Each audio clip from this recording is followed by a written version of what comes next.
Hey guys, what's going on? Welcome to the show. This is Sports with Strawberry Ice. I'm your host, Jeff Trunapole. And as always, I'm bringing you sports from a West Side point of view right here in the great city of Cincinnati, Ohio. All right, if you guys have found my show, do me a favor, hit that like and subscribe button. I am up to 490 subscribers, 10 away from 500. Let's keep it going and try to get to 500 as fast as we can. All right, I got a story here from Bengals Wire. You guys have probably heard about it. I posted it on my Facebook page, Sports with Strawberry Ice, and it's also on the Facebook group Bengals Nation. Talking about James Harrison.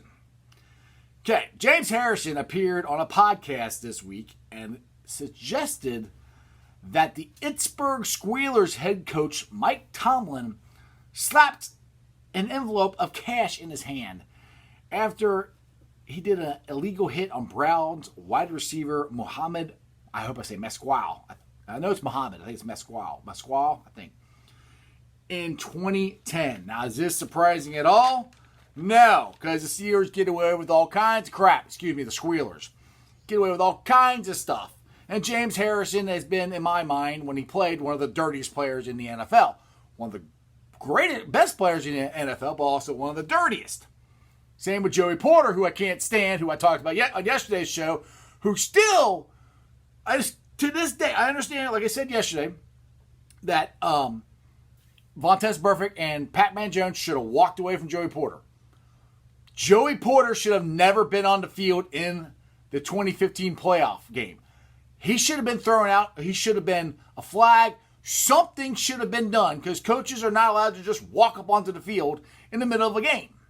So, I hope the NFL investigates this and comes down hard on the Squealers because they have gotten away with so much crap. In that same game, Mike Mularkey pulled the hair of Nelson in that same game. I mean, there's so much stuff that they got away with that we didn't. Well, I mean, not that we should have got away with the stuff that we did. They shouldn't have got away with it either. So anyway, after yesterday, I'm talking about the Steelers having all this great character.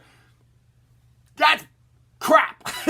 For you to pay their fine for hitting somebody and injuring them, which I don't know if he injured them. Well, he knocked them out.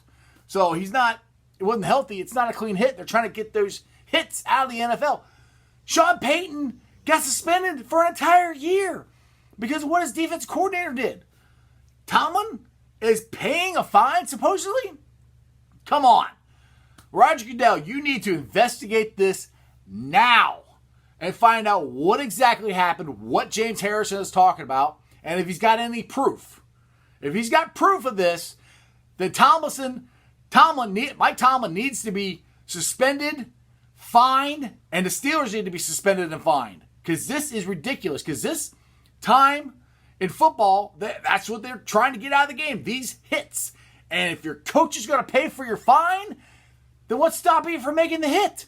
Nothing. Yeah. Anyway. I hate the Pittsburgh Squealers. So I get a little passionate about that. Anyway, all right, let's move on. I'm talking about Jonah Williams. A very interesting article on CincyJungle.com about if Jonah Williams is ready to face the pressure. And it says Jonah Williams is ready to face both kinds of pressure in protecting Joe Burrow. Now, this is quoting Williams. Everybody's going to be watching me if I hinder him from doing his job, Williams told Jeff Hobson of Bengals.com. I don't take any pressure off of myself. I think it's exciting. We obviously had a very active free agent period, and picked up Joe and other great players in the draft. There's lots of new energy with a new young coaching staff. It's very exciting to be a part of it. It feels very cool. Now, I want to go back to, what did he say? That's James Harrison. Where he said he likes the, oh yeah, okay. I don't take any pressure off myself. I think it's exciting. Right there, as I was saying yesterday, to character guys and gamers and grinders and workers, you want a guy who wants the pressure, because the NFL, it's a pressure cooker. And the farther and farther you go in the playoffs, the more and more the pressure builds. So you got guys who is a guy who's anchoring your offensive line, hopefully for the next 10 to 15 years, and Jonah Williams, who's been in a pressure cooker. He was in Alabama. He was at Alabama. So he's used to it. He likes it. He wants it. I think Joe freaking Burrow is the same way. Like I said yesterday, we are getting the right type of players in here to build a very solid foundation. And just to hear him say he's very excited about the new coaching staff. Where's that? Oh, yeah. Oh, yeah. This is cool, too. There's a lot of new energy with the young coaching staff. It's very exciting to be a part of it.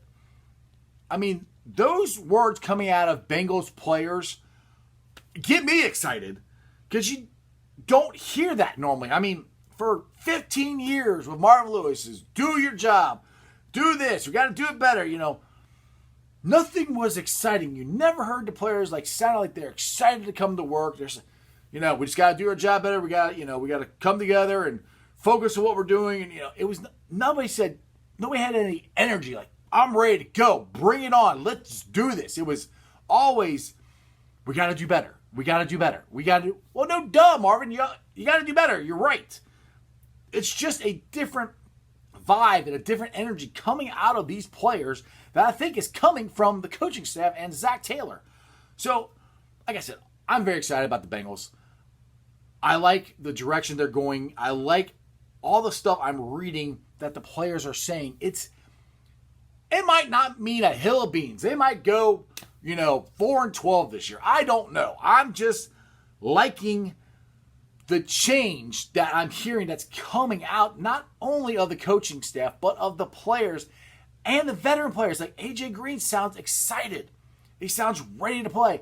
The end of last year, AJ Green did not sound excited, did not sound like he even wanted to be here. Now it sounds like he wants to be here, and he's willing to go meet Joe Burrow whenever and wherever he wants to go catch passes with him. Those are things that are great, that you need in moving forward, and like I said yesterday, building a great foundation. And I just think the Bengals are on the right track. It's just stuff that you hear from other teams, usually. You're hearing it from the Bengals now, and I'm really, really enjoying it. All right, this show and every show is brought to you by T Properties. T Properties, quality housing for quality people. Check out their website at www.tpropertiesllc.com for all your rental property management needs and your rental needs. All right. Now, it's been coming out. Okay, I'll just say it this way. Lots of teams this year have come out with new uniforms. The Buccaneers did. I think all the Atlanta Falcons did. I think the Patriots came out with new ones. And this week, the Los Angeles Rams came out with their uniforms, and they're ugly. If you ask me, they're straight ugly. I don't like them at all. Though the helmet, it's not even a ram horn. I don't know. Eric Dickerson came out and said it looks like the Chargers uniform, which after he said it, he's kind of right.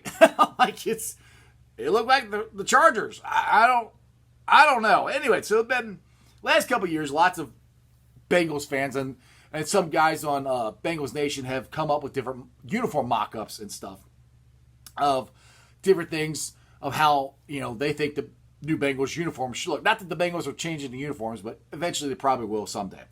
Now, Boomer Esiason has come out on his radio show, Boomer and Gio, and he said this.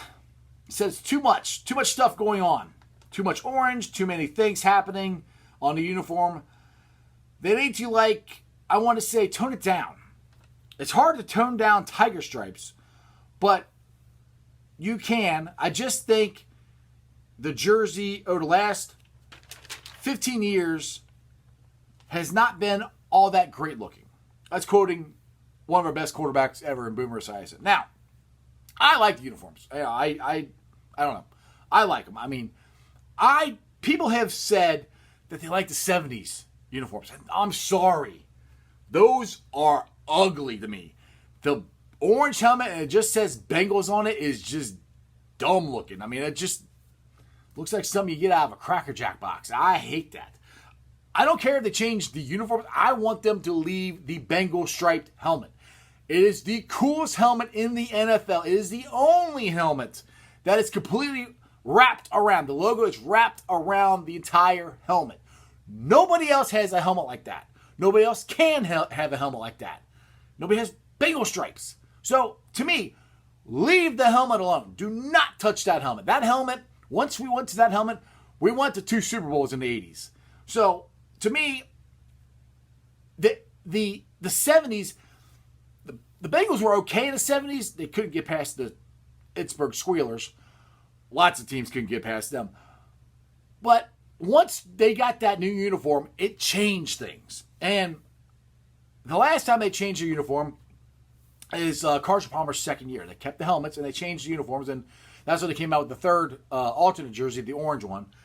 And some people like the color rush one they had last year or 2 years ago, the all white one. I'm not a bit, I don't know. Everybody's like into these all white uniforms, and I'm like, we had those when I was a kid, and I never really liked them. I mean, the Bengals uniforms of the 80s and 90s, I like those. I never really liked the all white uniform. I mean, I think if you want a white jersey and black pants, or a black jersey and like orange pants, just mix it up. I mean, I don't know. That's just me. I do understand what Boomer's saying, that it is a lot going on with the uniform, but I really think the Bengals should really, if they're thinking about changing the uniform, which I don't think it's going to happen this year, really need to do some mock-ups and actually ask the fans, let the fans vote on, give them like 3 different style of uniforms. Let the fans bring us in. We're the ones that are going to buy the uniforms and buy the jerseys. Players don't have a choice. Whatever the Bengals make as their uniform, that's what the players have to wear. So the fans, give us the choice. If you guys are really thinking about redoing your uniforms, mock up like three different ones and put it on Bengals.com and let the fans vote. Or put it out there. There's so many different Bengals fans who have done different Bengals mock-up uniforms. Do a contest. Say, hey, next year we're going to come out with new uniforms.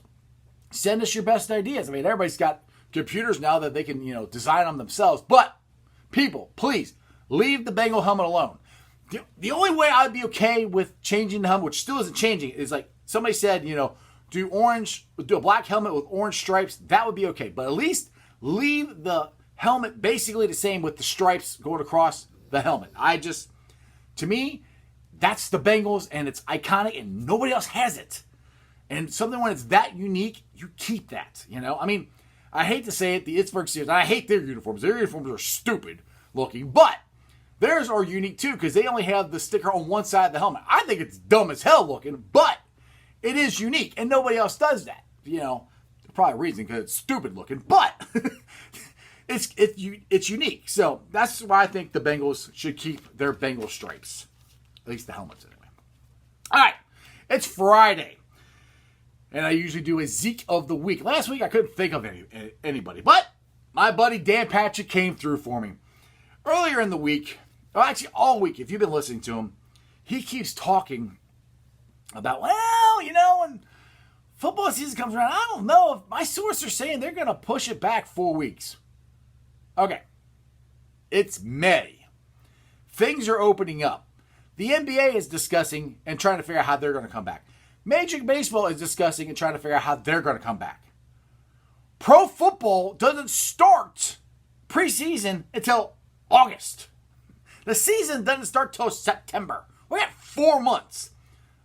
Okay, if you can't figure out the protocol or whatever to make sure people are safe to go in from now to 4 months, what in the world is 4 weeks going to do, dude?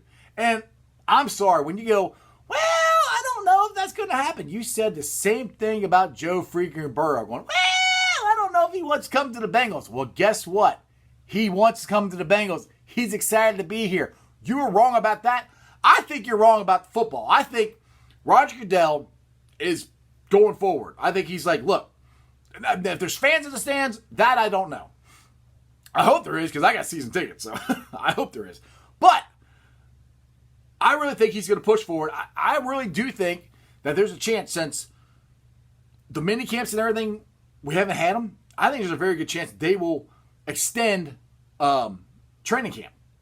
Starting earlier. I could see that happening. I haven't heard any talks about it, but the thing that I really enjoy what the NFL is doing is they're acting like they're going straight ahead. There's, we're going to have the season.